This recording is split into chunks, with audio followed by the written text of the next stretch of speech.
Hello and welcome at focustrap, a digital accessibility podcast. My name is Damen, and I'm joined today by Quinten Balsdon, technology advocate at Evinst. Welcome, Quinten. Hi, Tim. Thanks for having me. So nice that you are able to join us. We are hosting podcast online, which is very nice. Of course, you're calling from the UK, I believe, right? That is correct. Yeah, I'm in Southeast London. Nice. That's nice. Going to kick off with signature question. I can say now. What does digital accessibility mean to you? Well, to me, it really means including people from a vast arena or spectrum of ability to be able to independently use apps and devices and be able to participate in society, really. So it ranges from things like banking, entertainment, everything, every as many people should be able to do anything independently. It's kind of like it's the gap of what a lot of developers usually miss, which is like they usually develop stuff for themselves rather than for the wider variety of people. Yeah, indeed. No, we are living more online, or online services are um, widely available, of course, Yeah. almost over the services we used to have offline, and Yeah. becoming more and more online. So being able to participate in this online world is very important, of course. And this is also what started your journey in accessibility. Is it part of the reason you started advocating for it this much? Yeah. Like it was the platform formerly known as Twitter. It was a few years ago. I was just kind of scrolling through. I think I just joined, and I was contracted out to a bank at the time, and we were kind of frustrated with accessibility, especially just screen readers, because that's all you thought that accessibility was. And I read a tweet where somebody said, they were talking about how an epileptic service dog will go and look for attention from someone who, when the owner needs help. And people were just like interacting with the dog as if it just wanted attention. And they were frustrated with this, very rightly so frustrated with this. And I was like, but how are you supposed to know as a layman who doesn't know? And I love the idea of trying to get involved and trying to help on a greater scale. And it gave me more meaning at the bank that I was working at, because, if you're just moving money from A to B, it's kind of boring, but you can inject meaning into your work by seeing it as making people independent. Yeah, And that was definitely. that really started a whole spiral of inspiration for me. Yeah, yeah, no, indeed. And how do you see, for example, this? Do you see, for example, a banking app you used in your just now, a banking app, um, as it was developed at the time you were there, and inaccessibly developed? Um, do you now see this as a complete product, as a complete feature? What, accessibility?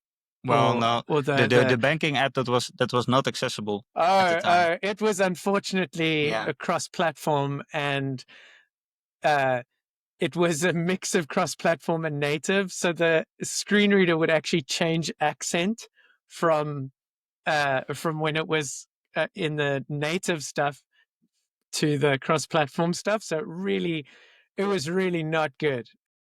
And it's interesting because when you develop apps, when you start seeing things that you don't like, you should really work on it, right? You should really do something about it. And so we started that, and now the app is completely changed. Thank goodness, it is now much more more accessible app, pretty much because it was rewritten from scratch using more standard components and not a hack together thing. So thankfully that has changed.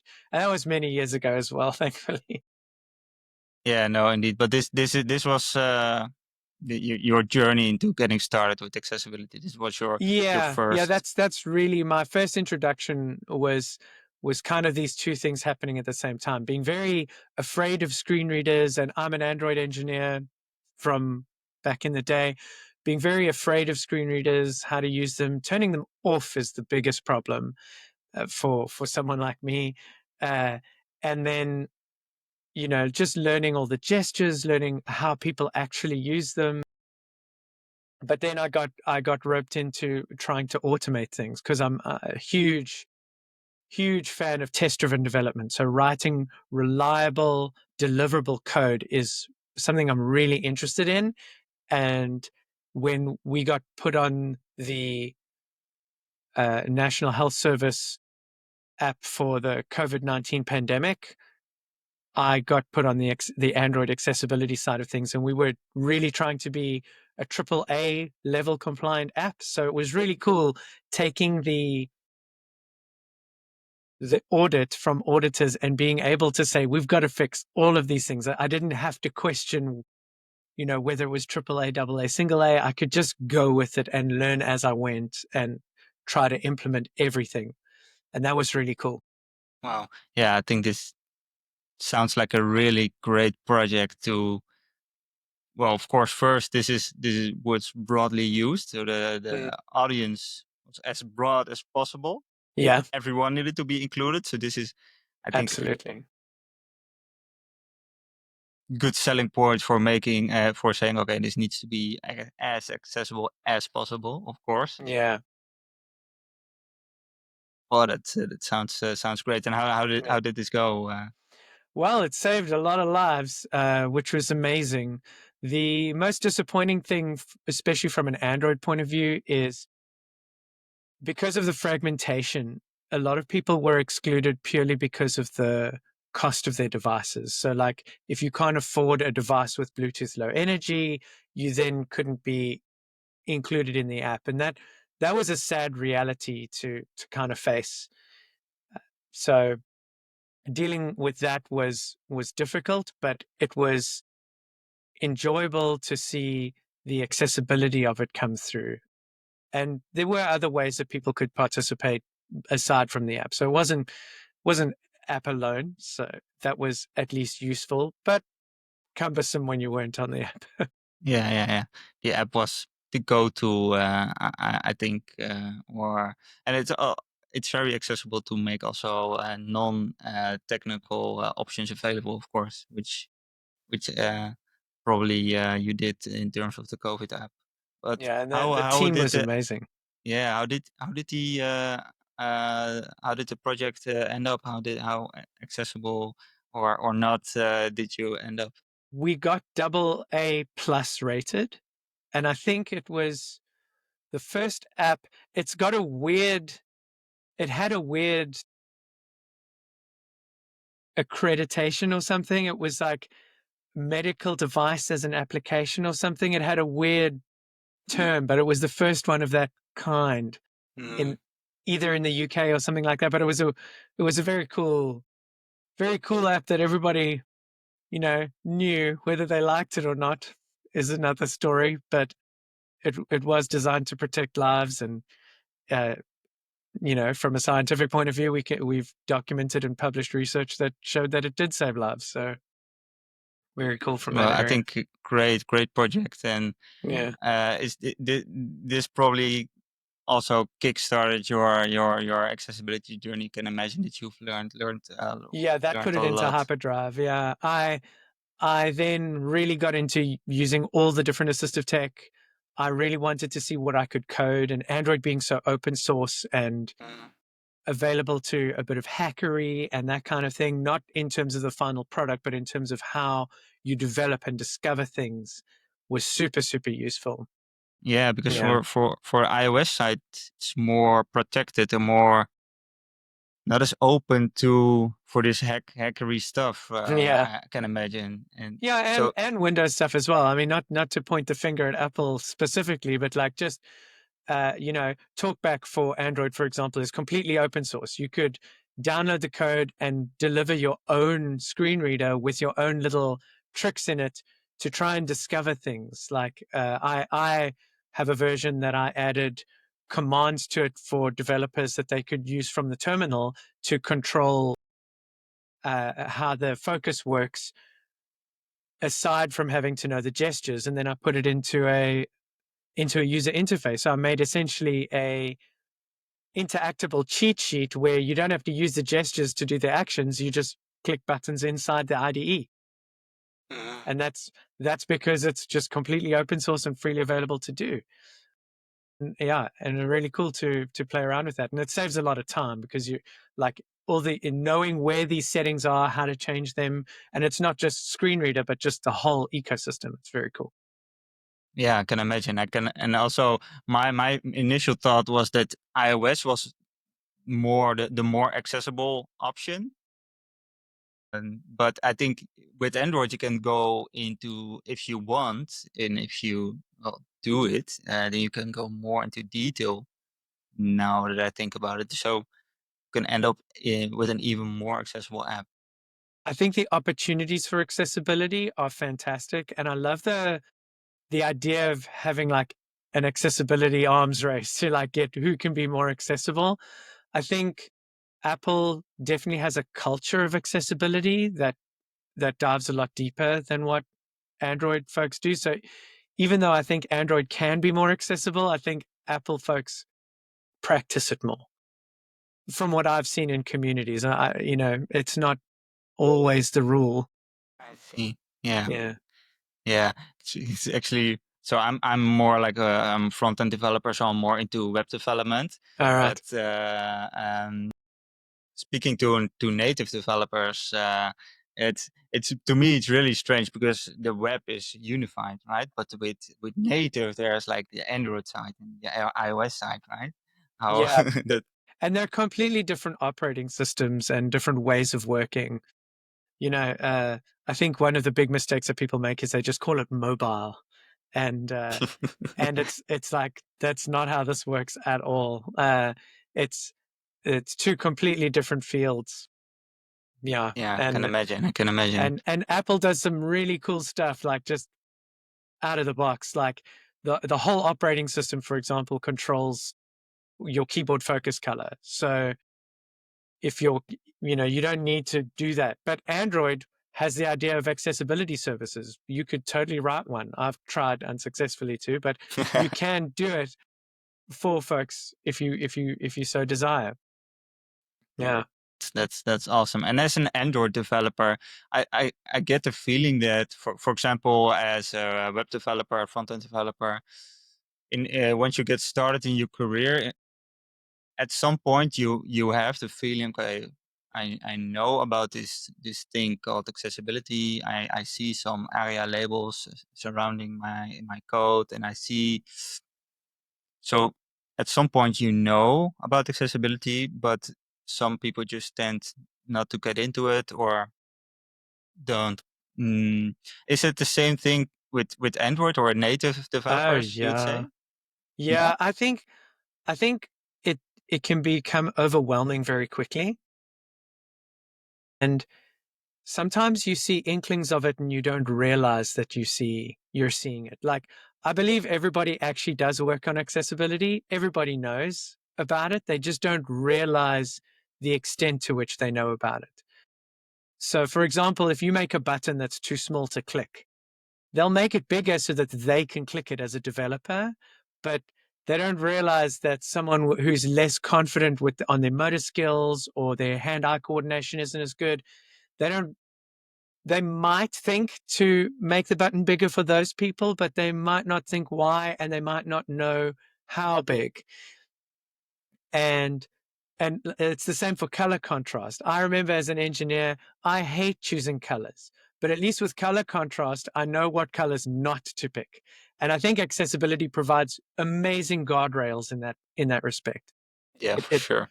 it it actually means that there's some rules you can apply that you can even automate that will help you choose things that will get you there better.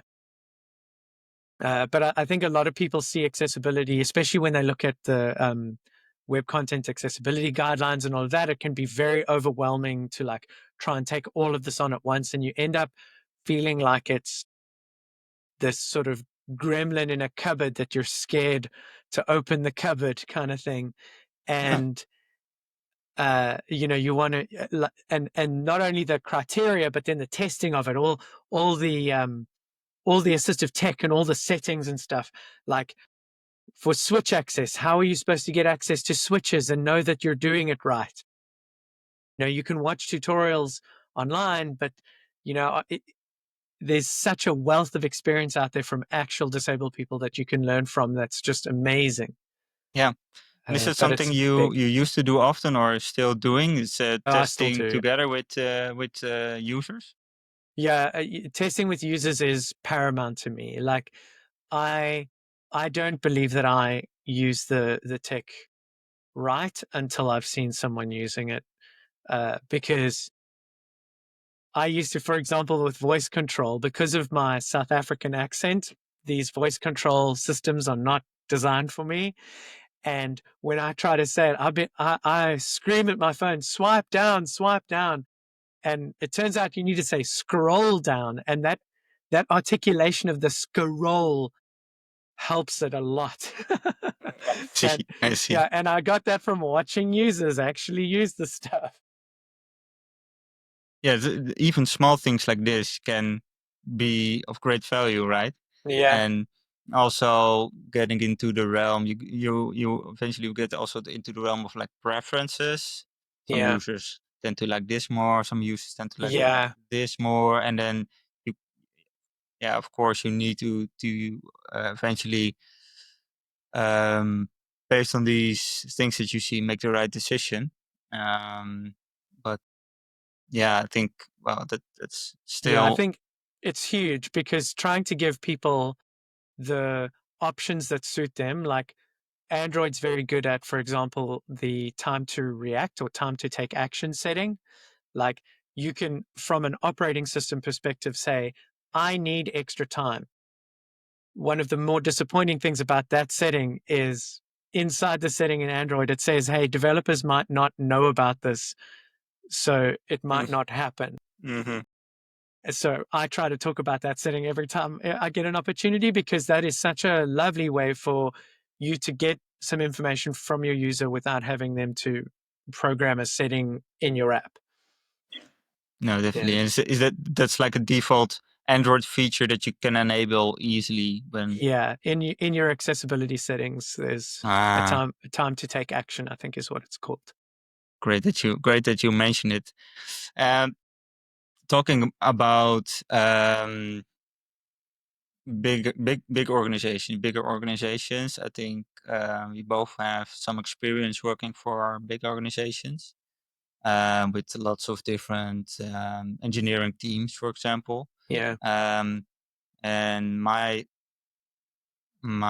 feeling is that when the teams that if there are more teams, more and more teams, it will get harder and harder to um, come up with a reliable way of building accessible features. Um, yeah, how do you see this?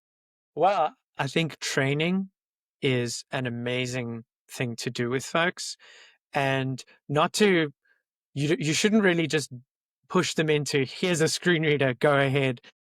I think the biggest thing from my perspective that's changed minds is explaining to engineers that what the social model really is. Like that problems don't emit from the user. A user is not a problem generator in terms of your app. Your user is trying to get the job done. And the social model says it's not their fault if they're using a tool or a setting to help them get that job done through your app.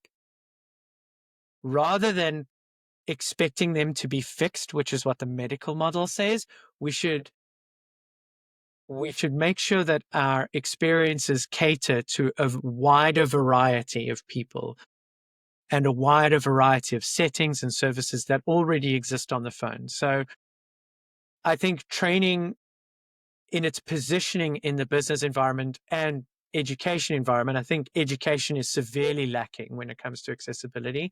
But like training is the right time, because if you try to push this on a developer while they're under pressure to deliver, not only are they going to push back, but their product managers are going to push back, because they're under pressure, and learning anything new, being faced with anything new encumbers them quite a lot.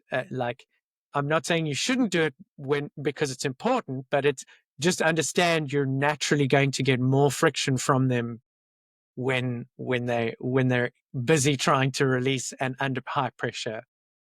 The best time is to offer some training, get them in early, get them understanding the reasoning behind it. And I think rewarding is also like celebrating the wins. Like, this is great, this works well, is a fantastic way of giving feedback. Not only, when you're giving bad feedback, like, hey, this is great, but this isn't, and this is how we fix it. I think that's another thing, is you can alleviate a lot of pressure by saying, here's how you fix it. I've done that with a lot of teams where I will go in and fix the first thing, but I won't fix the next 6 or 7 things. Even though I technically could, they need to learn it, and they need to know how to do it for themselves. And so in previous companies, that's what I've done, is I do the template example fix, or I'll pair with them on the fix and then let them ride with it. And I found successful instances of that is where I've been very explicit on how they should fix it. Like, this is what code looks like that is accessible. And then they love it. I got a team fixing like 10 issues a day. And I said to them, how do I get more people to do this? And they're like, well, now that we know what to do, it's just easy. And Yeah, yes, right, right. that was great. Most That of was the great time, feedback. you can fix certain. Well, I believe a lot of fixes can be done in 1 or 2 lines of code. Yeah. The low hanging fruit for sure. Yeah, there's a lot of And low hanging fruit do though that's in yeah, control of the developer. Yeah. yeah, doing it right is not such a small effort. You just need to know the little details that come into play when you are building something, and that needs to be, if you are trying to build accessibly. Yeah. I think the And highest amount of friction is when you get into discussions about numbers of users and that kind of thing. Because like for font scaling, sorry, my accent, for text scaling, some if you start saying, oh, we need a certain how many users actually need this or whatever, you developers don't actually make those kinds of monetary decisions. So why they're asking is also a question, but usually that's a pushback question that is focused in the wrong area, and you're arguing about the wrong thing. Even though with things like text resizing, you can actually say it's something about 20% of your users, that normally that's not enough to convince them. Whereas if you actually demonstrate that there's potential harm here and that users have a right to these things and it's an ethical thing, that's a far more convincing discussion to be having than when you're trying to talk about numbers. And some numbers you just can't get, and some numbers are far lower. yeah, yeah, And yeah, I and would it's even also a go matter of, go. yeah, Yeah, I would even go one step further and say it's a human right to exactly. have accessible Yeah. apps, especially, yeah, living in Also, you can't measure the 2025. users you don't have. If you Yeah, don't cater to those users, you'll never get them. So counting them great. is Yeah, kind of superfluous. yeah, yeah. No, no, indeed. And also the thing that stuck with me that you said is the thing I try to do from my day-to-day work, try to focus on the most currently is sharing getting the knowledge inside of the engineering teams that need to create new features. Of course, working agile. teams constantly are creating new features, right? Yeah. There's a big backlog in many Yeah. planning apps scattered throughout the world, probably with lots of new features to build. And most of the time, unfortunately, it's still the case. And the new features that are added to apps and web apps are not built accessibly. Yeah. Actually, trying to change this into engineers building accessibly, because of course it can be a strategy to go back and fix the current state, right? The current state of the app, Yeah. and try to fix all of the problems that The currently expensive are. way. Yeah, the expensive way. But if you don't educate the engineering teams, if you don't build the processes, add the processes so that um, new features are built accessibly, I think that should be the focus, and not so much like focusing on trying to fix the older already existing problems within the app, because you can these will eventually come, but actually looking forward is the thing that I'm trying to do. So when you said I will show them one good example, and then the rest I will maybe you point to it, or you would say, okay, here, here, and here, and here, you should have a look at and try to do it yourself. This is actually, I think, a really good and nice strategy to do it. And it's also how I'm trying to well, slowly but surely educate engineering teams surrounding me. Yeah. I mean, So, also, what you could do is start writing tests for that stuff, right? This is one thing that I love about Jetpack Compose in Android, the new way of defining user interfaces. There are a lot more, there's been a lot more consideration towards the accessibility APIs that you can write really nice tests to maintain that behavior so that you can see that behavior was intentional. But all of this boils down to just good engineering practice. It's not even really accessibility. It's mm, it's about making sure you know what questions to ask at refinement, and that it gets into your definition of done, or what definition of ready is on your ticket, and make sure that it's that the testing cycle, it's just been included, right? It really is just a matter of practice, and anything that takes practice, once you get good at it, it takes a few minutes. yeah, no, indeed, and getting into maybe automation. So automating, of course. I think automation, how I see it currently, is you can do two things. There are like general automation, and you have context specific automation, I would say. So the context specific would be in the context of your organization, in the context of your specific application that you are trying to build. Of course, there are differences in building something accessibly that can be automated, but that they are specific to your context.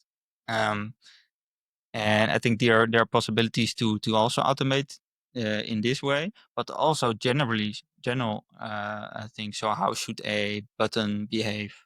Or other types of like more general stuff. Yeah, I think that's How the how power of design systems as well, right? Is when you have a design system in place, even if it isn't accessible right from the outset, teams can get going working on stuff. It's part of a parallel development effort that before release, components, at least on a component level, things get accessible before the release. And then it's not an individual's job, it's everyone's job together. And that's really a powerful thing. yeah, indeed, and this everyone's job together. So what would you starting maybe before the design is made, until the tester is done testing and um, production release is made. Um, there's a whole development cycle in between, of course. And what would you say is a good strategy to get everyone on board and get started with building accessible. Get everyone on Yeah. board in the beginning. Yeah. So, for example, a complete engineering team would exist of designers, engineers, business analysts, testers. So starting all the way from the start of a development life cycle, you could, for example, Yeah. start in front before the design is even made until after the testing is done and production release is ready. Integrating accessibility in every step is I think is something you would aim for if you try to level up your maturity level. And it's, I think, the way to go if you try to stay and try to build accessibly in a sustainable way. But how would you go and well, yeah, integrate this into the development lifecycle? What would be your strategy? Well, I think number one is employ people with disabilities. Yeah. You don't necessarily need someone who has identified or put themselves out there, but they need to be able. You need someone who's going to advocate, because if you don't know, you don't know, and those are the most dangerous unknowns, right? So you do need someone who is knowledgeable or at least acknowledges accessibility. People with lived experience are the best. Second best is an advocate. And then I think as with all things, right? If people consider it to be a nice to have, they will throw it out. And so how to energize people and get them involved and get them keen and help them understand the priority, that really comes with facing the right people. And I think that really comes with facing the right people and including them in the whole life cycle. So without people who are representative of our user base included in our development process, I don't think we're really going to achieve the depth of accessibility that we really want to see. But I also understand statistically, it's difficult to find a screen reader user who's a Kotlin engineer. And so,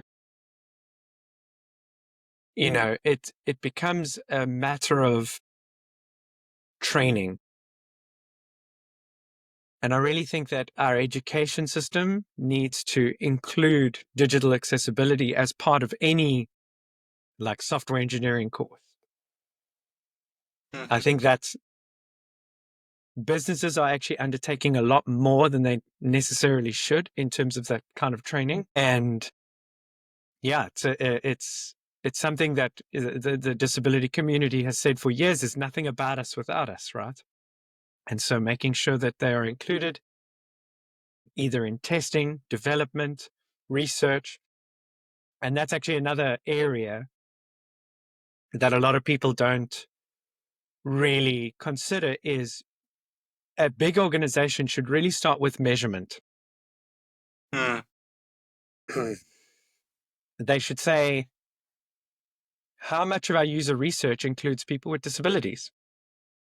How much of our design system caters for what are our gaps there? And what are our gaps in terms of the app? And you need to take stock first to understand the sort of scale of the problem.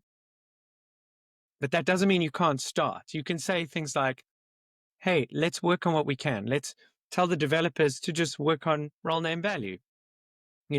Just from today, let's have a session, talk to them about role name, value, how it works, why it's important, and let's put it in the acceptance criteria.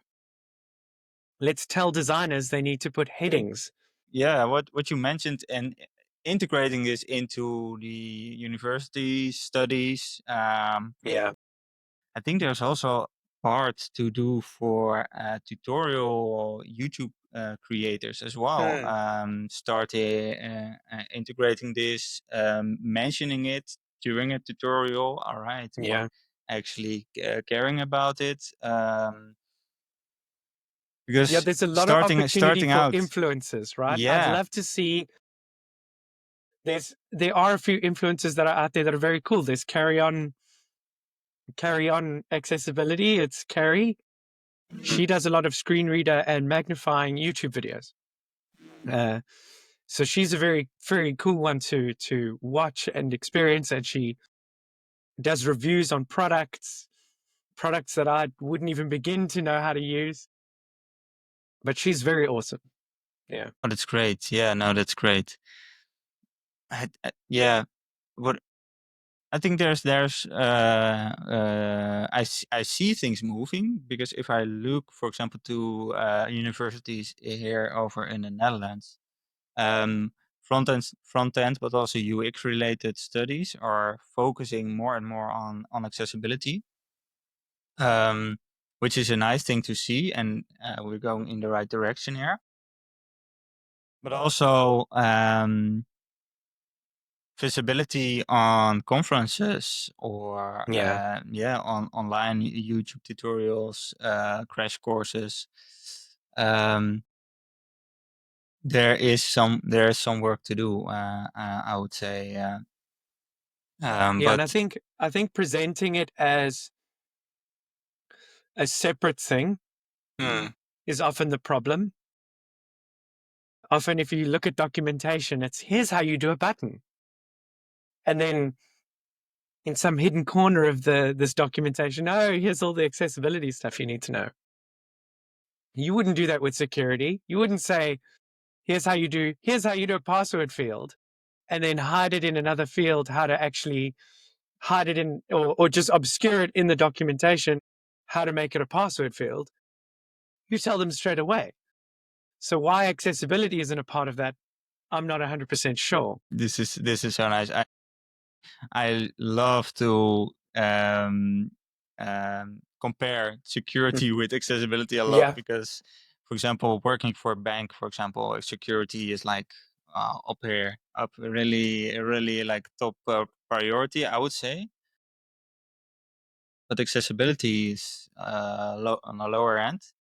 I think they should level more. Of course, well, hackers, and well, it's very important to have a secure system. And I That's for think that's sure. super important, because if you Yeah. make something accessible and you open up a security holder as a result, that could be a problem. Yeah, yeah. No, but I hope accessibility is going into the direction of security as well, because with security you also have a lot of processes in place.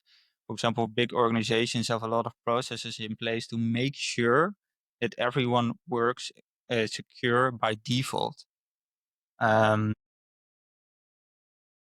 and also there are measures taken to prevent, for example, code to be pushed to production when certain security levels are not met. Then the pipeline just says, no, all right, Yeah. this package, this is we can't push this product to production. This is in one of our scans, it says no, sorry. Yeah. And I think that's a big way of selling like automated accessibility is its release confidence, right? How can I be confident that my release is suitable? Because if it's not accessible, it's not suitable. Yeah, and really, of course, looking also in this year with the deadline of the EU Accessibility Act, the end of June, if I'm Yeah. correct. Mm, now that's just um, another measure, another good reason to step in the right direction. I meant to say, Yeah. leveling it with security, because Yeah. there are lots of rules and lots of legislation already surrounding accessibility, surrounding security. Now also accessibility is following, I would say. And this is a step in the right direction, meaning, all right, it's taken seriously. Now we actually have legislation in place in a few months, and also I think all of the processes and measures will eventually follow.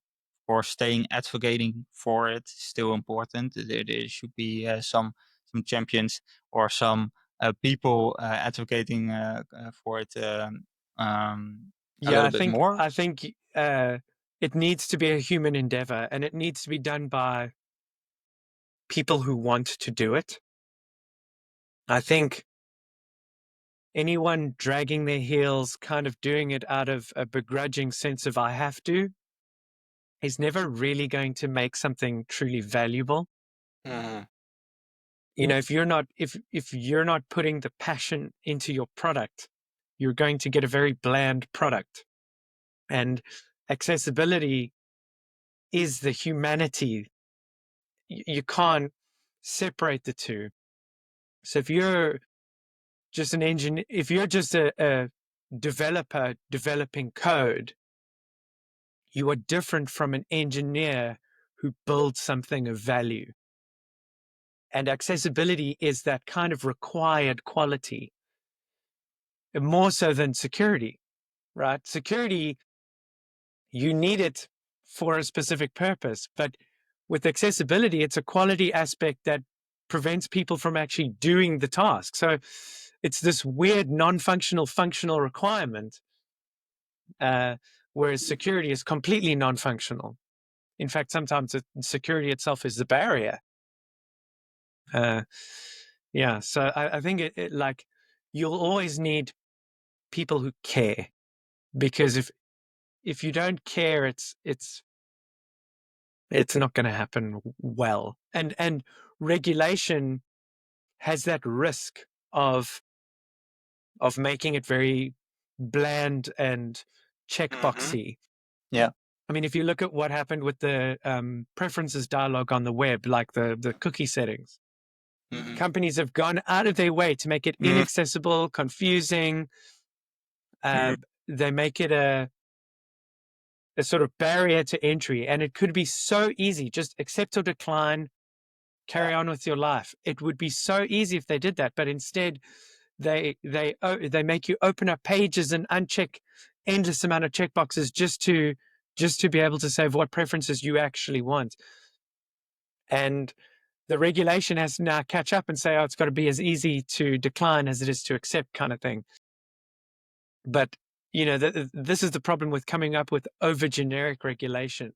So I hope that doesn't happen with the EAA. I think they're trying to be better, because they're saying, look, you need to conform to WCAG, but each territory needs to, you know, come up with their own subset of rules and how to enforce it and punishments and that kind of thing. So I think it's right that it's taking a bit of time, because they're trying to make it a bit more personal. Did you also hear about, now that you mentioned it, every country is going to um, regulate it in their own way. Did you hear about Ireland? Yeah, And that there could be jail time. yeah, jail time for non-accessible. This would be interesting. Yeah. I wonder if fear mongering to that degree is. I mean, they probably are doing it as that's the maximum penalty. I don't. You know, I think sending how to determine who's at fault in an organization would also be an, a difficult thing. But I'm not a lawyer, so I can't speak to Yeah. that. But it's interesting that they do that. Yeah. Yeah, it's very interesting. It sounds a bit extreme to me, but Yeah. well, I uh, wouldn't want to be the engineer there. But there yeah. are other cases where people have gone to, like, there's a course, ethics in software engineering. I can't remember the platform, but they go through 6 case studies. One of them was with a car manufacturer, where the car manufacturer was faking data in the test environments. so that when the regulator came to inspect the CO2 emissions, the car knew it was in a test environment, the car was programmed to simulate behavior of being very fuel efficient when it actually wasn't. I think this was Volkswagen. Yeah, Yeah, with and diesel. Yeah. yeah, and people did go to jail over that. But whether the engineers were responsible, I think what happened with the engineers is they were just told to make it behave efficiently in certain conditions. So you couldn't really put the engineers at fault there. Whereas with accessibility, engineers could absolutely be at fault if and it's not even ignorance of the law isn't an excuse. You've got to remember that. Like right now in accessibility, ignorance is an almost excusable excuse. Whereas when it comes to legal matters, ignorance is not an excuse. And that makes it far more difficult and challenging Yeah. for Yeah. engineers, at least. It's an interesting thing that I learned just a month ago about the Ireland jailing. Yeah. But well, hope it won't get so far. And that's also, yeah, of course, yeah, there's this legislation versus ethics. Okay. Deep down, of course, as a company, as an organization, as human beings, we should care about each other and we should care Yeah. about creating accessible stuff. Legislation, I think also looking at the more at the bright side, I would say it could be a kickstart. It could be an eye opener for some organizations. Yeah. Okay, this is a serious topic. I'm there are a few times I've skipped the topic for now, but now I'm going to read up on it, and maybe it was stuck. Maybe it will stick, and maybe they will take it more seriously, also due to the legislation. But then this transition needs to happen to compliance, to more ethical, and deep down are willing to build Yeah. accessible software. Yeah. Yeah. And I think just human centered design, right? But speaking of motivation, the first thing that I've tried to do is I try to lower lift with the tools that I create for engineers. So I try to prioritize things for them. I try to make sure that I create tools, like I created the Android Ally, which is a free plugin for Android Studio that engineers can download. I've started making a keyboard accessory for engineers, like in an IoT situation. It's very clumsily made because I'm not a C++ engineer, but that emulates a switch device, a keyboard, and it lets you control the screen reader using the keyboard interfaces. And that's one way that I've tried to do things. And that keyboard thing will work. The keyboard switch thing will work for Android and iPhone, anything that takes a keyboard, really.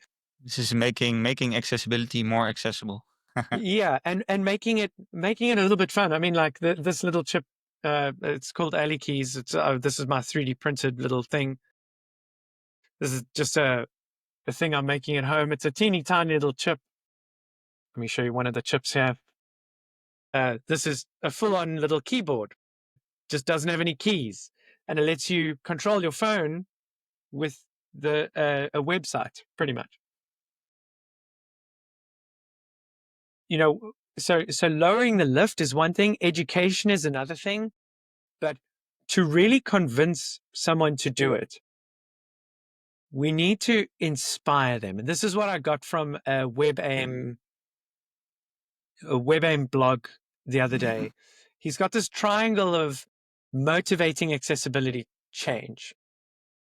And at the bottom of the triangle is fear. And that's what a lot of people try to do, is they try to create fear to drive it. But it's the least impactful way of getting change.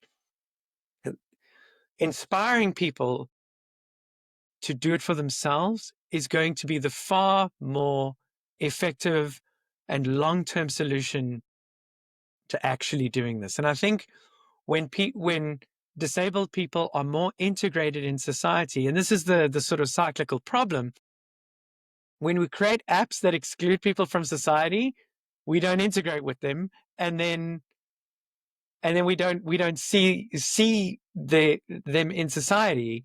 And if you start by creating accessible apps, you might see them out there in the world a little bit more and understand them a bit more, and then you'll want to create apps that are more accessible. And this is what was great with Twitter's accessibility team back in the day, is they were doing this, and through their efforts, I got inspired. So Great. Well, maybe a good moment for us also to inspire others, and hopefully, hopefully the EAA will also help with this and other initiatives. Also working to the great work that you have been doing, creating the plugins and the open source tooling. I think will also help greatly there. Last thing that I would like to discuss. So looking into the future of accessibility more. Do you see some notable trends, for example, coming up? Some things that you would think, okay, these are good developments. well, I mean, everyone's talking about AI these days. I don't know how well AI is really going to serve humanity. I think the more we rely on humanity, the more we rely on AI, sorry, the more we rely on AI, the more humanity is going to cry out nothing about us without us. Because AI has severe limitations in terms of learning from immediate experience. It requires a massive amount of data processing power, even water, just to behave. I think if we can give it the right kind of data, like accessible code, maybe AI can start spitting out accessible code. If we give it enough context, maybe it could start doing some good suggestions for alt text, given a context. Because I think it's easy to look at a picture and get a computer to describe it. I think we could do that. But to give it the correct alt text for the meaning of the context in which it's in is a different story. And so just I see a lot of good things happening there, but I think it's early days. Yeah, I think if I'm correct, Firefox was experimenting with this, like an on browser LLM, which was actually inspecting images and coming up with alt text if the alt text wasn't there yet. For example, that was the experiment. And captions. I mean, auto-generated captions aren't considered accessible, and I agree. But what they do for you is they give you most of it, and then you can go and fix it and make it so you don't have to sit there with an hour-long video and then have to write everything yourself and get the timings right perfectly. It'll do most of that for you, and then you can go and fix it. So it reduces the burden on the creator's side in an amazing way. Like, I'm there with you. For example, I started editing some of the earlier episodes, and of course, part of it is also the transcription and making sure it's done right. And actually, like you said, a lot of it is done well, but it's not perfect. But you can change it indeed, and it makes it a lot easier to do already. So I actually think it's a great example of help we can get by AI. But of course, it's not and the perfect. more AI tools we have, we could get them talking to each other so that the captions come out even better, because they're like, oh, I think this, oh, let's go back and listen. Oh, wow, okay, cool. Indeed, yeah. That's I think a nice thing to take away. And Yeah, I'm going to thank you for this conversation. I think we had a great conversation. Thank you so much for joining. Yeah, I thanks really for hope having me, Tim. to have you on another time as well, because I think we are not finished with our conversation. And can go. I think we can go on for another hour or Oh, two. I can talk about this all day. Yeah. Yeah, no, that's great. That's great. Of course. Then let's plan that in the future for sure. What's great catching up with you again, Yeah, lovely Quinten, chatting and to you, Tim. yeah, thanks so much to all the listeners. If you like what we do, please consider following us, subscribing, liking, rating, whatever you would like, or leaving a comment. That's giving some feedback. It's always welcome. We are here to improve, and also is a nice comment is always welcome as well. I'm going to thank you again, Quinten, for the conversation, and Thanks for having me. Yeah. until the next time. All right.